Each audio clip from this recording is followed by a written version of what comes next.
Exercise 11.3, question number 9. Shazli took a wire of length 44 centimeter and bent it into the shape of a circle. Find the radius of that circle. Also find its area. If the same wire is bent into the shape of a square, what will be the length of each of its side?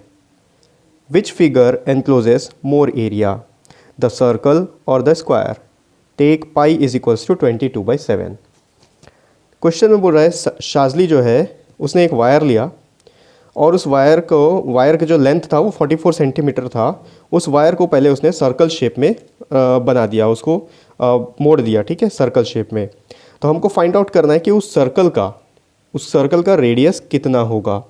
उसके बाद हमको ये भी बताना है कि उस circle का एरिया कितना होगा। उसके बाद क्वेश्चन में बोल रहा है कि अगर वही वायर स्क्वायर के शेप में बेंड किया जाए तो उसके एक एक साइड का, हर साइड का यानी कि कितना लेंथ होगा। और फाइनली हमको पूछ रहा है कि दोनों में से कि कौन सा शेप जो है ज़्यादा एरिया एनक्लोज करेगा, यानी कि सर्कल का एरिया बड़ा होगा या स्क्वायर का एरिया बड़ा होगा। चलिए इसको वाइट बोर्ड में आपको डायग्राम बना के समझाता हूँ और वहाँ पर एक्सप्लेन कर देता हूँ, पूरा क्वेश्चन सॉल्व कर लेंगे। देखो क्वेश्चन के हिसाब से एक वायर है और इस वायर का लेंथ है 44 सेंटीमीटर का। शाजली ने इस वायर से एक सर्कल बनाया, ये हो गया सर्कल। अब आप ध्यान से देखो, इस वायर से ये सर्कल बन रहा है। इस वायर का लेंथ 44 सेंटीमीटर है, यानी कि यहाँ से स्टार्ट करते हुए अगर ये सर्कल बन रहा है तो वापस यहाँ तक पहुँचने तक इसका जो लेंथ है 44 सेंटीमीटर है। और ये जो लेंथ है इस सर्कल के लिए इसका पेरीमीटर है, या फिर आप बोल सकते हो इस सर्कल का सरकमफरेंस है। अब आप देखो, इस सर्कल का सरकमफरेंस हमको पता चल गया, सरकमफरेंस लिख सकते हो, circumference of circle is equals to 44 centimetre. ये 44 सेंटीमीटर जो है इस सर्कल का सरकमफरेंस हो गया। अब इस सर्कल का हमको रेडियस फाइंड आउट करना है। तो रेडियस फाइंड आउट करने के लिए सरकमफरेंस का फॉर्मूला हमको पता है, circumference of circle is equals to 2πr। अगर सरकमफरेंस का वैल्यू यहाँ पुट करेंगे, देखो 44 सेंटीमीटर दिया हुआ है is equals to 2 into, question में दिया है पाई का वैल्यू हमको पुट करना है 22/7 इंटू रेडियस हमको फाइंड आउट करना है। अब देखो इसको मल्टीप्लाई करेंगे अगर, तो ये देखो यहाँ पर करता हूँ 44 इज इक्वल्स टू 22 इंटू 2 होगा 44 डिवाइडेड बाई 7 इंटू आर। इसको पहले इधर शिफ्ट करते हैं, ये होगा 44 into 7 is equals to 44 into r. 44 यहाँ पर मल्टीप्लाई हो रहा है, यहाँ जाके डिवाइड होगा तो ये होगा 44 into 7 divided by 44 is equals to r. ये 44 कैंसिल हो गया, क्योंकि न्यूमरेटर में डिनोमिनेटर में कैंसिल का मतलब 1 टाइम्स में डिवाइड हो गया। अब 7 1 7 होता है, तो रेडियस कितना आ गया 7 सेंटीमीटर। अब क्वेश्चन में बोल रहा है कि इस सर्कल का एरिया फाइंड आउट करना है कि इस सर्कल का एरिया कितना है। तो हमको एरिया ऑफ सर्कल का फॉर्मूला पता है, area of circle is equals to pi r square.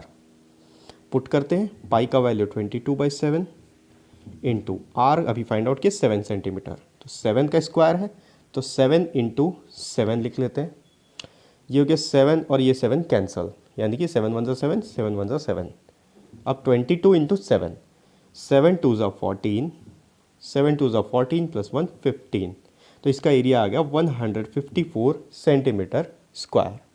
अब क्वेश्चन में हमको ये बोल रहा है, अगर इस वायर को एक स्क्वायर बनाया जाए, इस वायर से एक स्क्वायर बनाया जाए तो उस स्क्वायर का एक एक साइड कितने सेंटीमीटर का होगा। तो आपको पता है कि एक जो स्क्वायर होता है उसके जो चारों साइड्स होते हैं वो इक्वल होते हैं। तो इसके 4 साइड्स हैं, तो अगर हम इस 44 को 4 से डिवाइड कर दें तो हमको ये पता चल जाएगा कि इसके एक एक साइड का लेंथ कितना है। या फिर आप पेरीमीटर के फॉर्मूला में भी पुट कर सकते हो तो भी आंसर आएगा। देखो now perimeter of square is equals to, square का पेरीमीटर कितना होता है आपको फॉर्मूला याद होगा अगर, 4 इंटू एस, ठीक है, 4 इंटू साइड। तो पेरीमीटर तो सेम रहेगा इसका, क्योंकि इसी वायर से हमको स्क्वायर बनाना है। तो इस वायर का लेंथ 44 सेंटीमीटर है, तो मतलब यहाँ से यहाँ तक, यहाँ तक, यहाँ तक और यहाँ तक सबको अगर ऐड करेंगे तो 44 ही आएगा। तो पेरीमीटर हो गया 44 is equals to 4 into s. अब इस 4 को इधर शिफ्ट करेंगे तो 44 divided by 4 is equals to s. ये 4 वन ज़ा 4, ये 4 वन ज़ा 4, 4 वन ज़ा 4, तो इसका साइड आ गया 11 सेंटीमीटर, यानी कि इस स्क्वायर के हर साइड का लेंथ 11 सेंटीमीटर होगा। अब हमको क्वेश्चन में एक चीज़ पूछ रहा है कि ये स्क्वायर का एरिया बड़ा है या सर्कल का एरिया बड़ा है। तो एरिया ऑफ सर्कल हम फाइंड आउट कर चुके हैं, 154 सेंटीमीटर स्क्वायर। अब इसका भी एरिया फाइंड आउट कर लेते हैं। Now area of square is equals to side into side. अगर आपको फॉर्मूला याद हो तो स्क्वायर का जो एरिया होता है उसका फॉर्मूला होता है साइड इंटू साइड। यहाँ पर साइड है 11 सेंटीमीटर इंटू 11 सेंटीमीटर, 11 इंटू 11 121, ये 1 वन ज़ा 1, 1 वन ज़ा 1, 1 वन ज़ा 1, 1 वन ज़ा 1, ये हो गया 121, 121 सेंटीमीटर स्क्वायर। अब आप देखो सर्कल का एरिया 154 सेंटीमीटर स्क्वायर और इसका स्क्वायर का एरिया 124 सेंटीमीटर स्क्वायर। तो सर्कल का एरिया स्क्वायर के एरिया से बड़ा होगा। Therefore area of circle encloses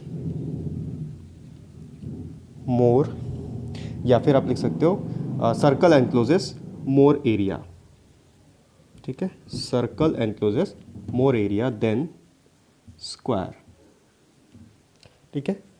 तो ये हो गया एक्सरसाइज 11.3 का 9th क्वेश्चन।